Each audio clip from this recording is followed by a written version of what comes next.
أعوذ بالله من الشيطان الرجيم. بسم الله الرحمن الرحيم. الحمد لله الذي أنزل على عبده الكتاب ولم يجعل له عوجا قيما لينذر بأسا شديدا من لدنه ويبشر المؤمنين الذين يعملون الصالحات أن لهم أجرا حسنا ماكثين فيه أبدا وينذر الذين قالوا اتخذ الله ولدا ما لهم به من علم ولا لآبائهم كبرت كلمة تخرج من أفواههم إن يقولون إلا كذبا فلعلك باقع نفسك على آثارهم إن لم يؤمنوا بهذا الحديث أسفا إنا جعلنا ما على الأرض زينة لها لنبلوهم أيهم أحسن عملا وإنا لجاعلون ما عليها صعيدا جرزا أم حسبت أن أصحاب الكهف والرقيم كانوا من آياتنا عجبا إذ أوى الفتية إلى الكهف فقالوا ربنا آتنا من لدنك رحمة وهيئ لنا من أمرنا رشدا فضربنا على آذانهم في الكهف سنين عددا ثم بعثناهم لنعلم أي الحزبين أحصى لما لبثوا أمدا نحن نقص عليك نبأهم بالحق إنهم فتية آمنوا بربهم وزدناهم هدى وربطنا على قلوبهم إذ قاموا فقالوا ربنا رب السماوات والأرض لن ندعو من دونه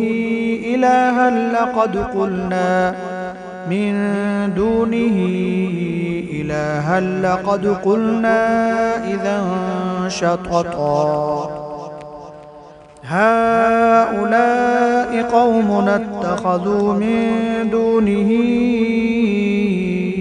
آلهة لولا يأتون عليهم بسلطان بين فمن أظلم ممن افترى على الله كذبا وإذ اعتزلتموهم وما يعبدون إلا الله فأووا إلى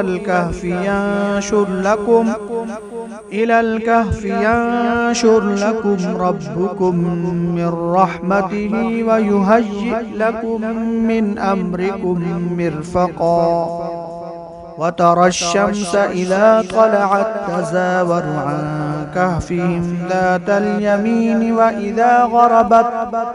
وإذا غربت تقرضهم ذات الشمال وهم في فجوة منه ذلك من آيات الله من يهد الله فهو المهتد ومن يضلل فلن تجد له وليا مرشدا وتحسبهم أيقاظا وهم رقود ونقلبهم ذات اليمين وذات الشمال وكلبهم باسط ذراعيه بالوصيد لو اطلعت عليهم لوليت منهم فرارا ولملئت منهم رعبا وكذلك بعثناهم ليتساءلوا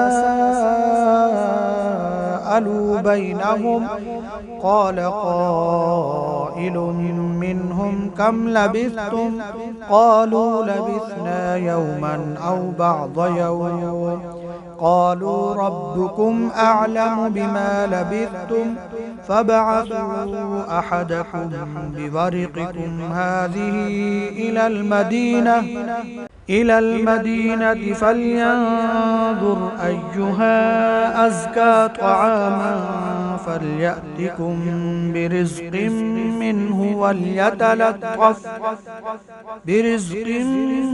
منه وليتلطف ولا يشعرن بكم أحدا إنهم إن يظهروا عليكم يرجموكم أو يعيدوكم في ملتهم ولن تفلحوا إذا أبدا وكذلك أعثرنا عليهم ليعلموا أن وعد الله حق وأن الساعة لا ريب فيها إذ يتنازعون بينهم أمرهم فقالوا بنوا عليهم بنيانا ربهم أعلم بهم قال الذين غلبوا على أمرهم لنتخذن عليهم مسجدا سيقولون ثلاثة رابعهم كلبهم ويقولون خمسة سادسهم كلبهم رجما بالغيب ويقولون سبعة وثامنهم كلبهم قل ربي أعلم بعدتهم ما يعلمهم إلا قليل فلا تمار فيهم إلا مراء ظاهرا ولا تستفت فيهم منهم أحدا ولا تقولن لشيء إني فاعل ذلك غدا إلا أن يشاء يشاء الله. واذكر ربك إذا نسيت وقل عسى أن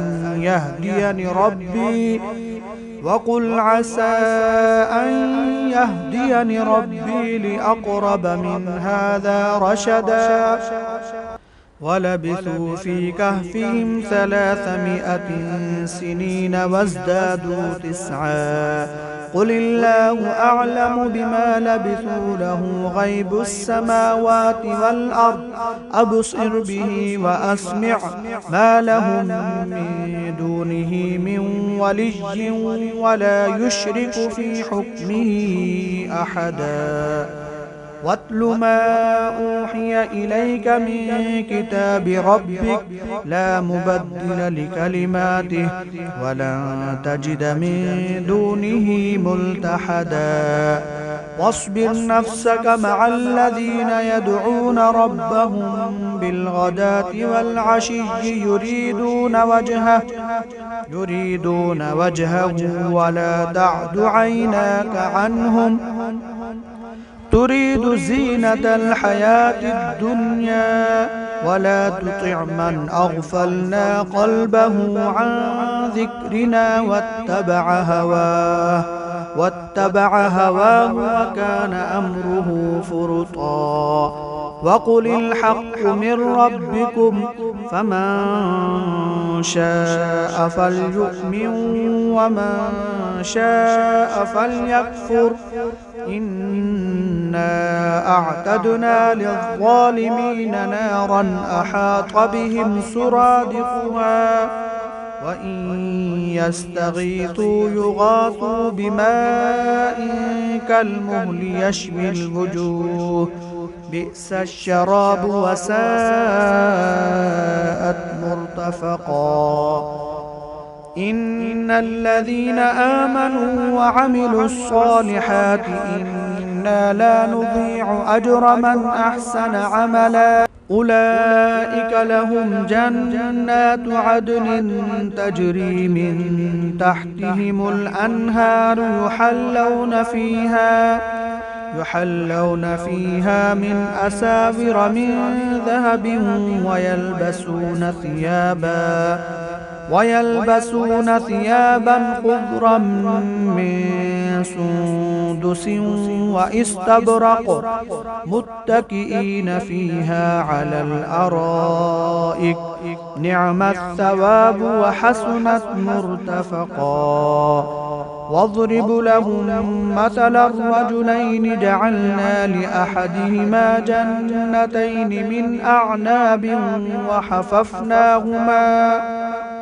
وحففناهما بنخل وجعلنا بينهما زرعا كلتا الجنتين آتت أكلها ولم تظلم منه شيئا وفجرنا خلالهما نهرا وكان له ثمر فقال لصاحبه وهو يحاوره أنا أكثر منك مالا وأعز نفرا. ودخل جنته وهو ظالم لنفسه قال ما أظن أن تبيد هذه أبدا وما أظن الساعة قائمة ولئن رددت إلى ربي لأجدن خيرا منها منقلبا. قال له صاحبه وهو يحاوره أكفرت بالذي خلقك من تراب ثم من نطفة ثم سواك رجلا لكن هو الله ربي ولا أشرك بربي أحدا. ولولا إذ دخلت جنتك قلت ما شاء الله لا قوة إلا بالله إن ترني أنا أقل منك مالا وولدا فعسى ربي أن يؤتيني خيرا من جنتك ويرسل عليها حسبانا من السماء فتصبح صعيدا زلقا أو يصبح ماؤها غورا فلن تستطيع له طلبا. وأحيط بثمره فأصبح يقلب كفيه على ما أنفق فيها وهي خاوية على عروشها ويقول يا ليتني لم أشرك بربي أحدا. ولم تكن له فئة ينصرونه من دون الله وما كان منتصرا. هنالك الولاية لله الحق هو خير ثوابا وخير عقبا. واضرب لهم مثل الحياة الدنيا كماء أنزلناه من السماء فاختلط به نبات الأرض فأصبح هشيما تذروه الرياح وكان الله على كل شيء مقتدرا. المال والبنون زينة الحياة الدنيا والباقيات الصالحات خير عند ربك ثوابا وخير أملا. ويوم نسير الجبال وترى الأرض بارزة وحشرناهم فلم نغادر منهم أحدا وعرضوا على ربك صفا لقد جئتمونا كما خلقناكم أول مرة بل زعمتم أن لن نجعل لكم موعدا. ووضع الكتاب فترى المجرمين مشفقين مما فيه ويقولون يا ويلتنا ما لهذا الكتاب لا يغادر صغيرة ولا كبيرة إلا أحصاها ووجدوا ما عملوا حاضرا ولا يظلم ربك أحدا. وإذ قلنا للملائكة اسجدوا لآدم فسجدوا إلا إبليس كان من الجن ففسق عن أمر ربه أفتتخذونه وذريته أولياء من دوني وهم لكم عدو بئس للظالمين بدلا. ما أشهدتهم خلق السماوات والأرض ولا خلق أنفسهم وما كنت متخذ المضلين عضدا. ويوم يقول نادوا شركائي الذين زعمتم فدعوهم فلم يستجيبوا لهم وجعلنا بينهم موبقا. ورأى المجرمون النار فظنوا أنهم مواقعوها ولم يجدوا عنها مصرفا. ولقد صرفنا في هذا القرآن للناس من كل مثل وكان الإنسان أكثر شيء جدلا. وما منع الناس أن يؤمنوا إذ جاءهم الهدى ويستغفروا ربهم إلا أن تأتيهم سنة الأولين أو يأتيهم العذاب قبلا. وما نرسل المرسلين إلا مبشرين ومنذرين ويجادل الذين كفروا بالباطل ليدحضوا به الحق واتخذوا آياتي وما أنذروا هزوا. ومن أظلم ممن ذكر بآيات ربه فأعرض عنها ونسي ما قدمت يداه إنا جعلنا على قلوبهم أكنة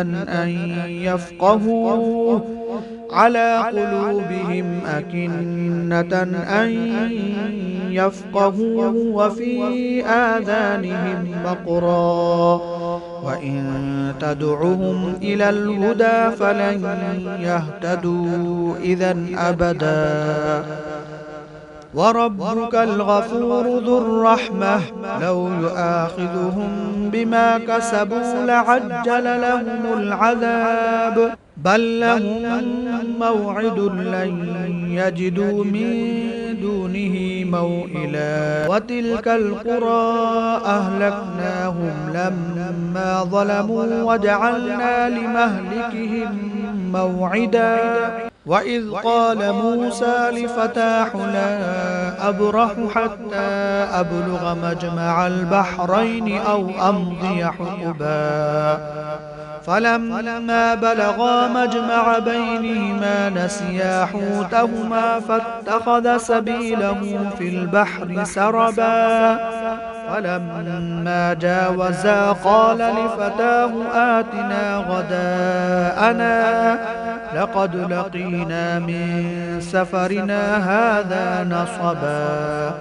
قال أرأيت إذ أوينا إلى الصخرة فإني نسيت الحوت وما أنسانيه إلا الشيطان أن أذكره واتخذ سبيله في البحر عجبا. قال ذلك ما كنا نبغي فارتدا على آثارهما قصصا فوجدا عبدا من عبادنا آتيناه رحمة من عندنا وعلمناه من لدنا علما. قال له موسى هل أتبعك على أن تعلمني مما علمت رشدا؟ قال إنك لن تستطيع معي صبرا وكيف تصبر على ما لم تحط به خبرا.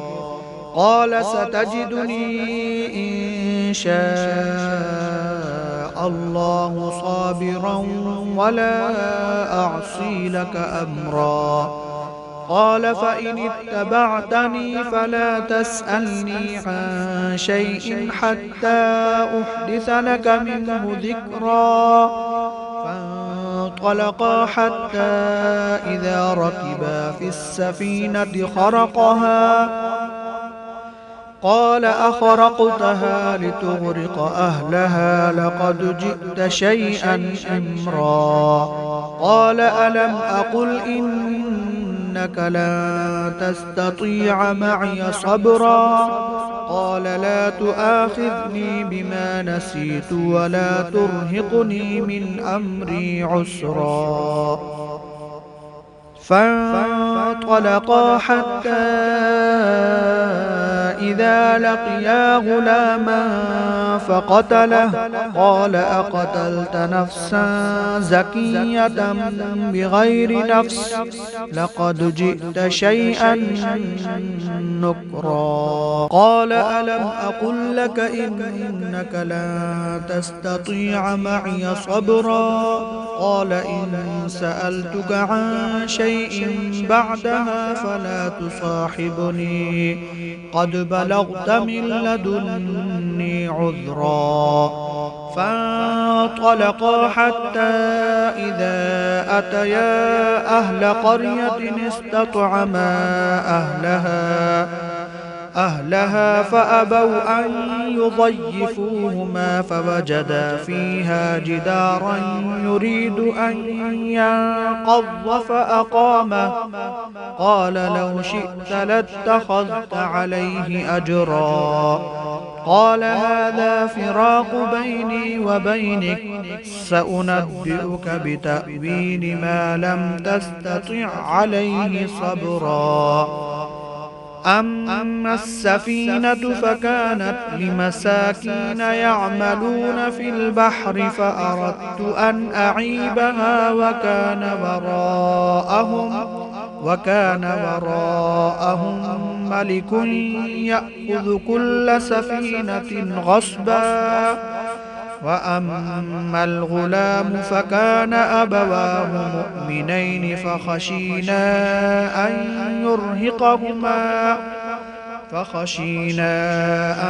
يرهقهما طغيانا وكفرا. فأردنا أن يبدلهما ربهما خيرا منه زكاة وأقرب رحما. وأما الجدار فكان لغلامين يتيمين في المدينة وكان تحته كنز لهما وكان أبوهما صالحا. فأراد ربك أن يبلغا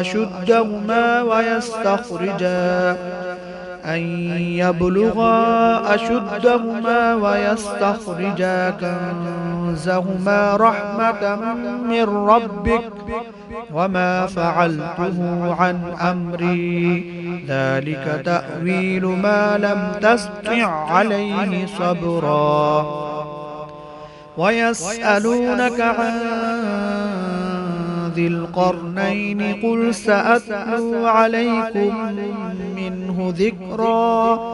إنا مكنا له في الأرض وآتيناه من كل شيء سببا فأتبع سببا حتى إذا بلغ مغرب الشمس وجدها تغرب في عين حمئة ووجد عندها قوما قلنا يا ذا القرنين إما أن تعذب وإما أن تتخذ فيهم حسنا قال أما من ظلم فسوف نعذبه ثم يرد إلى ربه فيعذبه عذابا نكرا وأما من آمن وعمل صالحا فله جزاء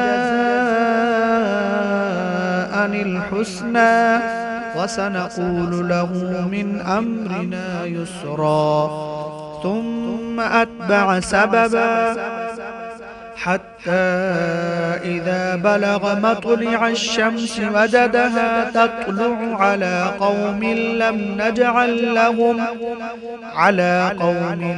نجعل لهم من دونها سترا كذلك وقد أحطنا بما لديه خبرا ثم أتبع سببا حتى إذا بلغ بين السدين وجد من دونهما قوما لا يكادون يفقهون قولا قالوا يا ذا القرنين إن يأجوج ومأجوج مفسدون في الأرض فهل نجعل لك خرجا على أن تجعل بيننا وبينهم سدا قال ما مكنني فيه ربي خير فأعينوني بقوة أجعل بينكم وبينهم ردما آتوني زبر الحديد حتى إذا ساوى بين الصدفين قال انفخوا حتى إذا جعله نارا قال آتوني أفرغ عليه قطرا فما استطاعوا أن يظهروه وما استطاعوا له نقبا قال هذا رحمة من ربي فإذا جاء وعد ربي جعله دكا وكان وعد ربي حقا وتركنا بعضهم يومئذ يموج في بعض ونفخ في الصور فجمعناهم جمعا وعرضنا جهنم يومئذ للكافرين عرضا الذين كانت أعينهم في غطاء عن ذكري وكانوا لا يستطيعون سمعا أفحسب الذين كفروا أن يتخذوا عبادي من دوني أولياء إنا أعتدنا جهنم للكافرين نزلا قل هل ننبئكم بالأخسرين أعمالا الذين ضل سعيهم في الحياة الدنيا وهم يحسبون أنهم يحسنون صنعا أولئك الذين كفروا بآيات ربهم ولقائه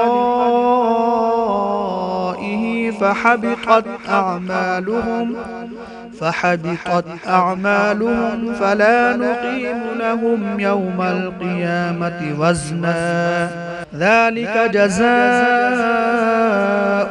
جهنم بما كفروا واتخذوا آياتي ورسلي هزوا إن الذين آمنوا وعملوا الصالحات كانت لهم جنات الفردوس نزلا خالدين فيها لا يبغون عنها حولا قل لو كان البحر مدادا لكلمات ربي لنفد البحر قبل أن تنفد كلمات ربي قبل أن تنفد كلمات ربي ولو جئنا بمثله مددا قل إنما أنا بشر مثلكم يوحى إلي أنما إلهكم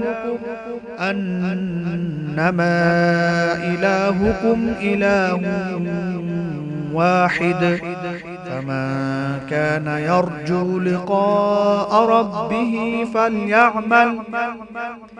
فليعمل عملا صالحا ولا يشرك بعبادة ربه أحدا.